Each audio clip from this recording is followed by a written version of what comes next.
Ó Deus, obrigado pela tua presença nesse lugar. Espírito Santo de Deus, haja com liberdade. Revele-nos a tua palavra. Precisamos ser ministrados por ti, Senhor. Em nome de Jesus. Você diz amém? Que a maravilhosa graça e paz do Senhor seja com toda a igreja. Ainda de pé, pegue a sua Bíblia, por favor. Jeremias capítulo 9. Eu quero ler com a amada igreja, irmãos e amigos que estão aqui presentes no templo da IBK, como também aqueles que participam pelas redes sociais. Jeremias capítulo 9, eu quero ler com os irmãos, embasando a nossa mensagem nos versos de 23 e 24. 23 e 24.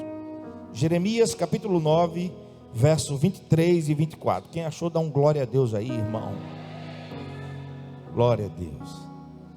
Diz assim a palavra do Senhor: assim diz o Senhor: não se glorie o sábio na sua sabedoria, nem o forte na sua força, nem o rico nas suas riquezas, mas o que se gloriar, glorie-se nisto, em me conhecer e saber que eu sou o Senhor, e faço misericórdia, juízo e justiça na terra, porque destas coisas me agrado. Quem é que fala? Quem é que fala? Feche seus olhos, em nome de Jesus. Espírito e verdade, Estamos aqui para isso, Senhor. te adoramos, te adoramos. Espírito e verdade, te adoramos, te adoramos. Rei dos reis e Senhor, te entregamos nosso viver. Rei dos reis e Senhor, te entregamos nosso viver para te adorar, ó Rei dos reis. Foi que eu nasci, ó Rei Jesus. Meu prazer é te louvar, meu prazer é estar nos atos do Senhor. Meu prazer é viver na casa de Deus, onde flui o amor. Para te adorar, diga: Pra te adorar, ó Rei dos reis. Foi que eu nasci, ó Rei Jesus. Meu prazer é te louvar, meu prazer é estar nos atos do Senhor. Meu prazer é viver a casa de Deus, onde flui o amor. pela última vez, para te adorar. Pra te adorar.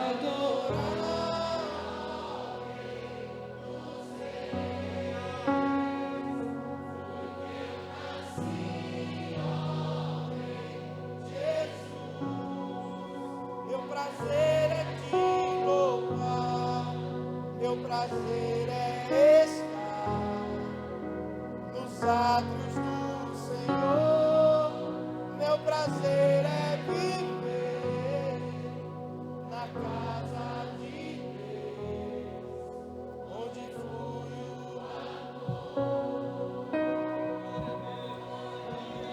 o Louvado seja o teu nome, Senhor.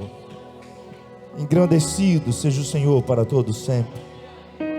A tua igreja te adora, A tua igreja reconhece o teu senhorio, a tua igreja sabe que só o Senhor é Deus e não existe outro.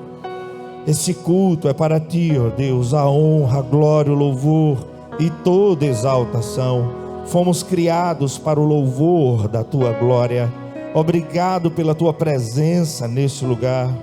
Doce Espírito, Santo Espírito, faça a sua obra nesse lugar. Põe as tuas palavras em minha boca e que eu seja fiel naquilo que o Senhor deseja falar à menina dos teus olhos. Para te adorar foi que nós nascemos. Em nome de Jesus. Você diz amém? Se assente, dando mais um glória aí ao Senhor, irmão. Ele é digno de toda a honra e de toda a glória. O profeta Jeremias profetizou em um tempo que foi marcado pela apostasia. Jeremias viveu em um tempo com seus contemporâneos que foi dominado pela frieza espiritual. O povo se encontrava totalmente afastado do Senhor. O povo se encontrava mergulhado numa vida de pecado. E as consequências desse estilo de vida foram inevitáveis. Foram avisadas, mas foram inevitáveis. E elas foram as seguintes: Jerusalém cai e o povo é levado ao exílio. E nesse texto de Jeremias 9, o que nos é descrito pelo profeta é o falso sentimento de segurança que o povo dizia ter. Porque mesmo vivendo uma vida de pecado e vivendo uma vida afastada do Senhor, eles se iludiam achando que estavam seguros, pensando que tudo transcorria muito bem. Sabe por quê? Porque o pecado engana. O pecado é uma fraude. De maneira repetida, Provérbios vai nos dizer: há um caminho que ao homem parece correto, mas o seu final é de morte. A única coisa que o diabo criou foi a mentira, e ele faz isso como ninguém. A realidade do povo aqui é estar vivendo no engano do pecado. Eles se esqueceram basicamente de duas coisas que eu e você não podemos nos esquecer. Eles se esqueceram que o fato de serem povo escolhido de Deus nunca foi e nunca será desculpa para ninguém viver pecando. O profeta Amós, orientado e dirigido pelo Senhor, disse assim, em Amós capítulo 3, verso 1 e 2: ouvi a palavra que o Senhor fala contra vós outros, filhos de Israel, contra toda a família que ele fez subir da terra do Egito, dizendo: de todas as famílias da terra, somente a vós eu escolhi. E porque eu vos escolhi, eu vos punirei pelas vossas iniquidades. Porque o pai que ama seu filho, disciplina. Sim ou não? Sim ou não? A disciplina no primeiro momento ela é ruim, mas ela é sinal incontestável de amor. Porque se não importa para mim, não investirei meu tempo, não irei querer corrigir, mostrar o caminho certo. Se não tem valor nenhum para mim, agora se tem, corrigirei quantas vezes for necessário. No tempo de Amós, a semelhança do tempo de Jeremias, o povo pensava que pelo fato de ser povo de Deus, podia pecar e nada lhes aconteceria. Por isso o Senhor exortou dizendo que havia sim, confirmando a promessa: dentre todas as nações eu escolhi vocês, vocês são meu tesouro pessoal, mas em pecando haveriam de colher as consequências do pecado. E por serem povo escolhido de Deus, haviam da parte deles e em mim e em sua vida uma responsabilidade ainda maior. A quem muito é dado, a quem muito é dado. E para não ficar só na frase, só numa afirmação, Lucas 12, verso 48. Aquele, porém, que não soube a vontade do seu Senhor, e fez coisas dignas de reprovação, levará pouco açoite, porque não conhecia a vontade do seu Senhor. Lucas 12, 48. Aí o texto continua: mas aquele a quem muito foi dado, muito lhe será exigido. E aquele a quem muito se confia, muito também lhe pedirão. Ser povo de Deus é sinônimo de grande responsabilidade. Conhecimento é também sinal de grande responsabilidade. Quando alguém tem o conhecimento da vontade de Deus, através da sua palavra, e mesmo assim vive uma vida de pecado, a situação dessa pessoa é grave. Porque errar, quando não sabemos nem conhecemos a verdade, é problemático sim. E o próprio Deus diz que não leva em conta o tempo da ignorância, não conhecia. Mas outra coisa totalmente diferente é você conhecer e viver na prática deliberada do pecado. Não nos esqueçamos que conhecimento implica em responsabilidade. Se conheço a vontade de Deus, sou o primeiro responsável de fazer com que a vontade de Deus se cumpra na minha vida. Havia muitos equívocos, muitos enganos no meio do povo. E como Jeremias sofreu para comunicar a palavra do Senhor. Como Jeremias sofreu para ensinar o caminho do Senhor ao povo. E por isso fica conhecido como profeta chorão. O povo havia perdido o discernimento. O povo havia perdido o temor a Deus. Achavam que poderiam viver como bem entendesse. E eles ainda se gloriavam do que na verdade não era motivo de glória. O povo passa a se orgulhar do que não representava absolutamente nada diante de Deus. Assim diz o Senhor: não se glorie o sábio na sua sabedoria, não se glorie o forte na sua força, nem se glorie o rico nas suas riquezas. Diga comigo: sabedoria. Fala mais forte, diga: sabedoria, força e riqueza. 3 coisas que enchem os olhos de qualquer mortal. 3 coisas que fazem com que qualquer um de nós pode facilmente se perder, se achar, se gloriar, se ensoberbecer. Eu ouvi isso do pastor Jeremias e guardo isso para mim. O que impressiona os homens não impressiona a Deus. Ele conhece a sua essência. A gente só conhece a aparência um do outro. Mesmo afastados do Senhor, o povo queria se gloriar.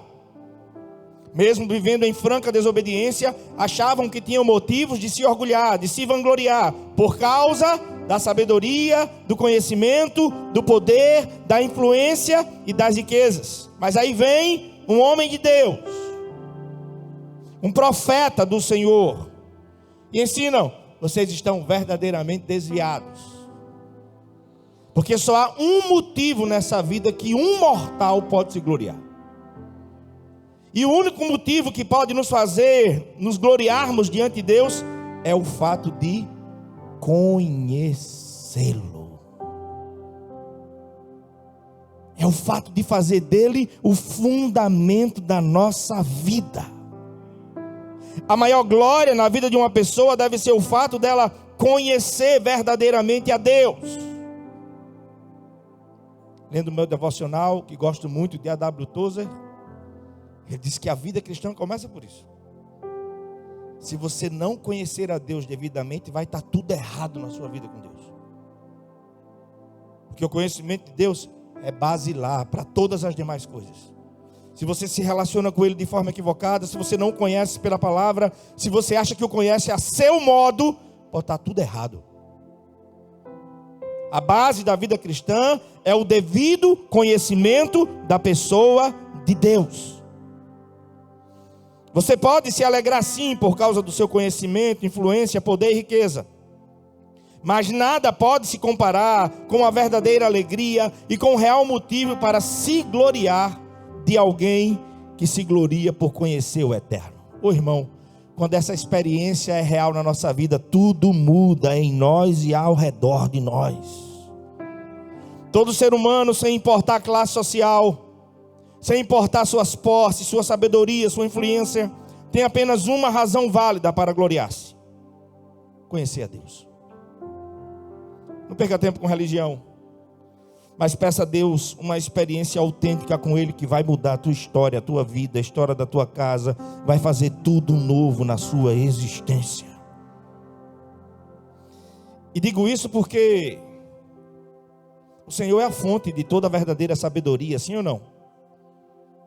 Ele é que é a fonte de toda a verdadeira força. Ele é que é a fonte de toda a verdadeira riqueza. Essa palavra de Deus, para mim e para você hoje, que seja um norte para a sua vida. Lembra da oração de João Batista? Que ele e que eu. Não é falsa modéstia não. Não é falsa humildade não. Seus discípulos ficaram em crise. Os teus discípulos estão seguindo a Jesus. Aquele que se batizou, estão seguindo a Ele. Ninguém recebe nada que do céu não lhe seja dado. Ele é aquele que eu vim, não sou digno nem de desamarrar as sandálias. Eu apenas preparei o caminho, porque Ele precisa crescer e eu preciso diminuir.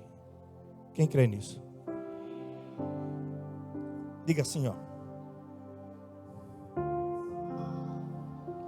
Eu diminua, que Ele apareça e eu me constranja com a sua glória e todo o seu amor, infinita humildade, servo de todos os irmãos, que Ele cresça, eu diminua,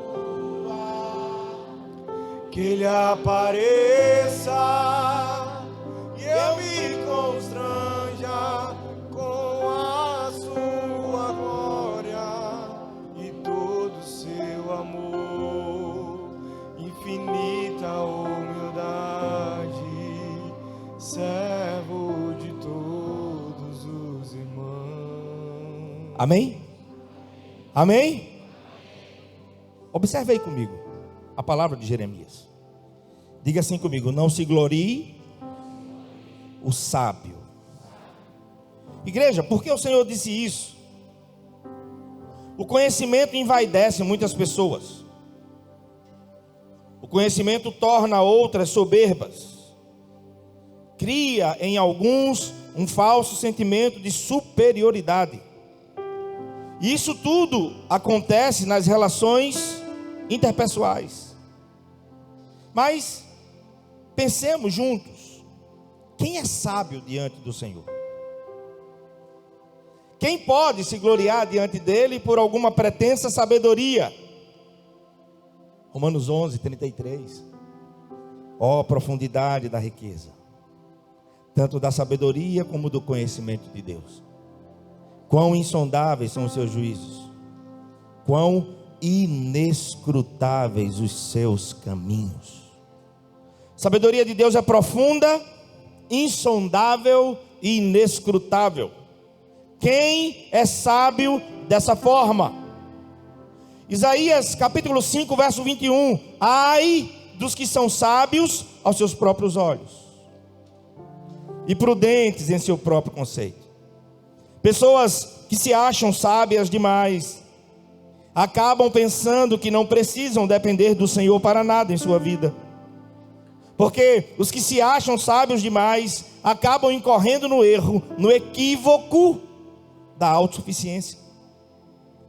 Entenda que a sabedoria não é um mal, nem muito menos uma coisa ruim.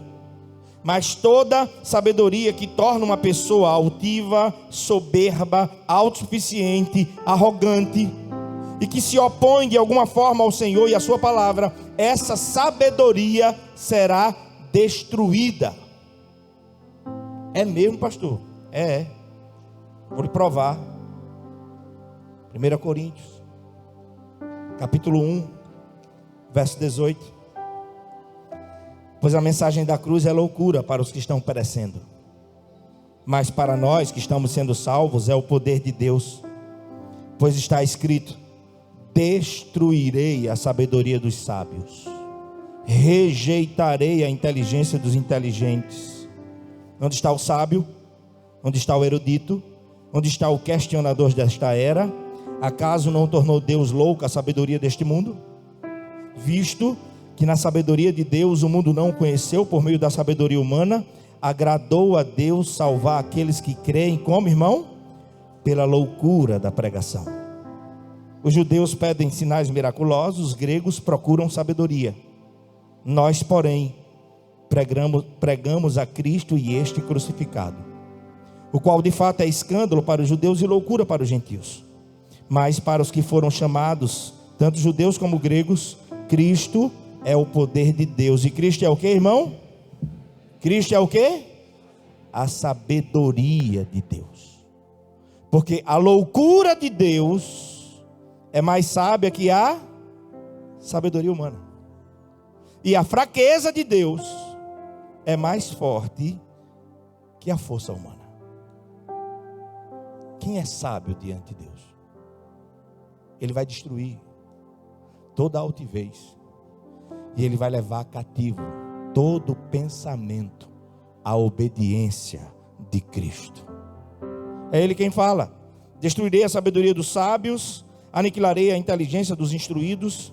Entenda que essa sabedoria e esse conhecimento citado no texto é tudo aquilo que tenta negar ou se opor à verdade de Deus. A palavra de Deus não demoniza o estudo e o conhecimento. Amém? Mas tudo que se opõe a Deus está fadado à destruição. É tudo aquilo que enche as mentes das pessoas e faz com que elas se afastem de Deus. Mas o profeta também disse, repita comigo: não se glorie. Fale mais forte: não se glorie. Fala um pouquinho mais forte para o irmão que está quase cochilando ele acordar. Diga: não se glorie o forte. E eu pergunto novamente: quem é forte diante de Deus? Porque o forte não pode se gloriar diante do Senhor. O que é que nós somos? O que justifica a arrogância? O que justifica a soberba? O que lhe ilude, te fazendo pensar que você é melhor do que alguém? Ou superior a alguém? Você sabe com quem você está falando? Sei, um pó. E como diz Eclesiastes, só está de pé porque o fio de prata não foi rompido. Porque se o fio de prata romper, já era. A gente tomou um susto essa semana aqui, viu? Sexta-feira, reunião pastoral. E a gente estava lá, o pastor Júnior se levantou, saiu, foi fazer uma coisa. E eu perguntei: cadê o pastor Júnior? Foi tomar água. E a gente resolvendo, fazendo programação do ano. Tinha programação do culto dos homens, a gente querendo ver as datas. E eu pela segunda vez: cadê o pastor Júnior? Foi tomar água, está no telefone. Eu disse: Hugo, por favor, cadê o pastor Júnior? Aí o Hugo sai do gabinete. Quando o Hugo sai do gabinete, ele volta na mesma hora. Vem cá. A gente saiu. Quando a gente saiu, o pastor Júnior estava de joelho no estacionamento. Eu pensei que ele estava orando. Estava de joelho, a gente não entendeu, né? E de repente foi quebrantado pelo Senhor ali. O Senhor está ministrando a ele. Nada, irmão. Se abaixou para pegar um clipe. Não se abaixou direito. A coluna travou. Caiu de joelho, com o rosto no pó. Irmão, você está sorrindo, mas foi um susto. A gente segurou nos braços e disse: aí, levanta, deita, faz o quê? Faz nada. E chorando de dor. Chorando. Fique tranquilo. Apoie na gente aqui, vamos esperar. Veio um ortopedista, teve que vir um fisioterapeuta, porque travou tudo. Para levantar, a dor foi tamanha que ele desmaiou. Desmaiou da dor. E desmaiou com o ar sendo puxado assim. Eu digo: meu Jesus, na hora eu sou sincero, disse assim: Senhor, não deixe teu filho morrer aqui não, em nome de Jesus. Em nome de Jesus. Aí depois a gente brincou, quase que ele partia, chegando no céu, o pessoal, os anjos dizendo, volta que você tem coisa para fazer aí, não vai embora não. Irmão, ficou claro para todos nós, digo, ó, poderia ter partido. Sim ou não? Sim ou não? Quem vai viver o dia de amanhã? Qual a justificativa para a arrogância? Para a superioridade. Todos somos pó. E ao pó voltaremos. Você não trouxe nada. E você não vai levar nada. Como diz o Matuto, quer um conselho? Esteja pronto, crente. Esteja pronto. Porque se a sua senha for chamada, é bom que você esteja pronto para partir e se encontrar com o Senhor. É ou não é? É ou não é? Irmãos, nós não somos nada. Sem Ele não podemos nada. A palavra de Deus nos convida a uma vida muito realista. A minha, a sua vida, um vapor. Como diz Tiago, que na mesma proporção em que aparece, desvanece. Chegue em casa hoje e esquente água numa chaleira. Essa expressão de Tiago, dizendo que é a vossa vida. É um vapor. Sabe o que é isso? É aquela fumaçazinha que sai da água fervendo. Qual a peculiaridade daquela fumacinha? A mesma medida em que ela aparece, ela se desvanece. É a vida. É a vida. E aí, a palavra de Deus é simplesmente maravilhosa. Olha o que ela diz. Nenhum rei se salva pelo tamanho do seu exército. Nenhum guerreiro escapa por sua grande força. Vã, o cavalo é vã esperança de vitória. Apesar da sua grande força, ele é incapaz de salvar. Mas o Senhor protege aqueles que o temem. Aqueles que firmam a esperança no seu amor, para livrá-los da morte e garantir-lhes vida, mesmo em tempos de fome. Nossa esperança está no Senhor. Ele é o meu auxílio e a minha proteção. Salmo 33, versos 16 a 20. A grande verdade é que muitas vezes na vida, o poder que alguém acha que tem, não pode nada. Não muda nada. Não realiza nada. Quantas vezes o dinheiro, por exemplo, não devolve a vida, não restaura a vida, não compra a saúde, não te dá paz. Quem é forte? Nem sempre o rei se salva com um exército poderoso. Nem sempre o valente com a sua força garante a vitória. Nem sempre. Tudo depende do Senhor. Eclesiastes 9:11. Nem sempre o prêmio é dos ligeiros, nem sempre a vitória é dos valentes, nem sempre o pão é dos sábios, nem sempre a riqueza é dos prudentes, nem sempre o favor é dos inteligentes. Aprenda a dizer: se o Senhor quiser, se o Senhor permitir. Cuidado com a soberba, porque aos soberbos o Senhor abate. Pergunta aí quem está só. Quem é forte? Pergunte mesmo, daquele olhar de profeta assim, se tiver intimidade, daquele dedo assim, quem é forte? Sabe o que diz Salmo 62, verso 11? Uma vez falou Deus, uma vez ele fala, mas eu ouvi duas, que o poder pertence a Ele. Todo o poder é dele. Você está vivo? É porque Ele autorizou. Vai viver amanhã? É porque as misericórdias deles irão se renovar sobre a sua vida. Mas o que foi o que disse Jeremias? Não se glorie o rico. Quem é rico diante de Deus? Entenda à luz da palavra o porquê que o Senhor disse que ninguém pode se gloriar ou depositar toda a sua confiança nas coisas e nos bens.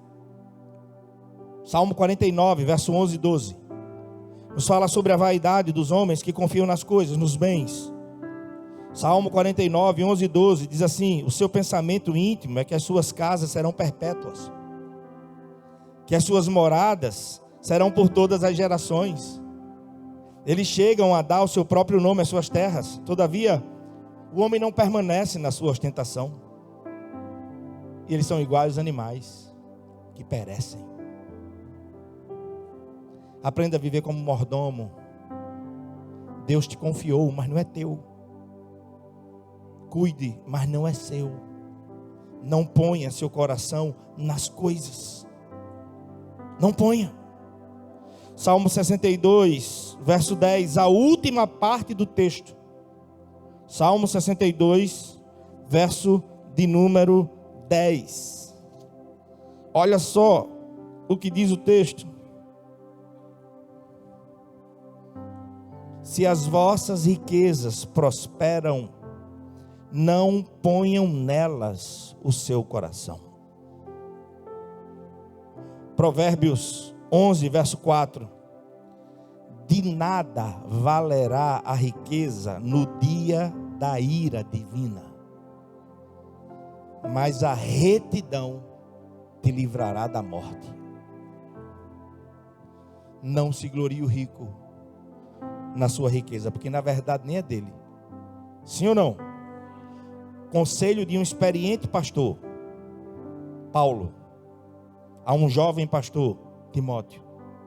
1 Timóteo 6,17. Exorta aos ricos do presente século que não sejam orgulhosos e que não depositem a sua esperança na instabilidade das riquezas, mas deposite a sua confiança e a sua esperança em Deus. Olha o que diz Paulo: porque Ele de tudo nos proporciona ricamente para a nossa satisfação. Ele é Jeová Jireh. Ele provê. Ele chama a existência ao que não existe. Não deposite a sua esperança na instabilidade das riquezas, porque hoje você tem, amanhã você pode não ter. Para Paulo, o viver era Cristo, o morrer era lucro. Para quem em Deus a riqueza, o viver são as coisas e o morrer é perder tudo. Não se glorie o sábio na sua sabedoria. Não se glorie o forte na sua força. Não se glorie o rico na sua riqueza. Eu quero concluir essa mensagem. Receba essa palavra e não se esqueça que ninguém de fato é sábio, a não ser que receba a sabedoria da parte de Deus. Ninguém de fato é forte, a não ser que esteja devidamente firmado em Deus. Aí sim, diga ao fraco: eu sou forte. Aí sim, na minha fraqueza, na sua fraqueza, o poder de Deus se aperfeiçoa. Ninguém de fato é rico com as coisas desse mundo, porque nada nos pertence. Tudo aqui é passageiro. Chegamos sem nada e partiremos sem nada. É triste ver a pequenez de muita gente, que nesse breve intervalo de tempo chamado vida, entre chegar e partir, Deus concede algumas coisas. Nem trouxeram, nem irão levar, mas se perdem por causa delas. Matam, roubam, pinta o 7 e apaga o 8.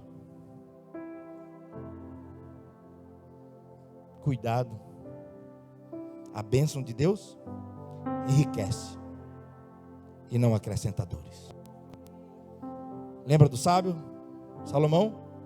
Dá-me, ó Deus, a porção acostumada, nem muito para que eu não venha me esquecer de ti, nem pouco para que não venha roubar e envergonhar o teu nome.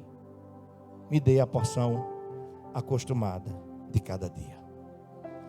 Ele pode até te dar mais, e que te dê, mas que o dinheiro em todo o tempo na tua vida seja servo e não Senhor. Porque o amor ao dinheiro é o princípio de todos os males. Sim ou não? A palavra de Deus para mim e para você hoje é essa. Não se glorie o sábio na sua sabedoria. Não se glorie o forte na sua força. Não se glorie o rico nas suas riquezas.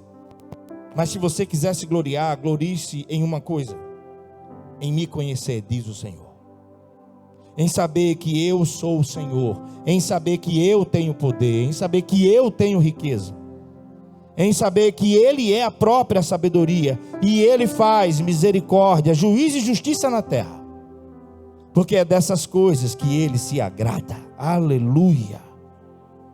Entenda e receba essa palavra que o Senhor fala a minha e a sua vida. Se existe algo que podemos verdadeiramente gloriar, exultar e nos alegrar, não será pelo saber, não será pelo poder, nem será pelo ter, e sim por conhecer ao Senhor. Último texto, Apocalipse, capítulo 3, verso 15, diz assim,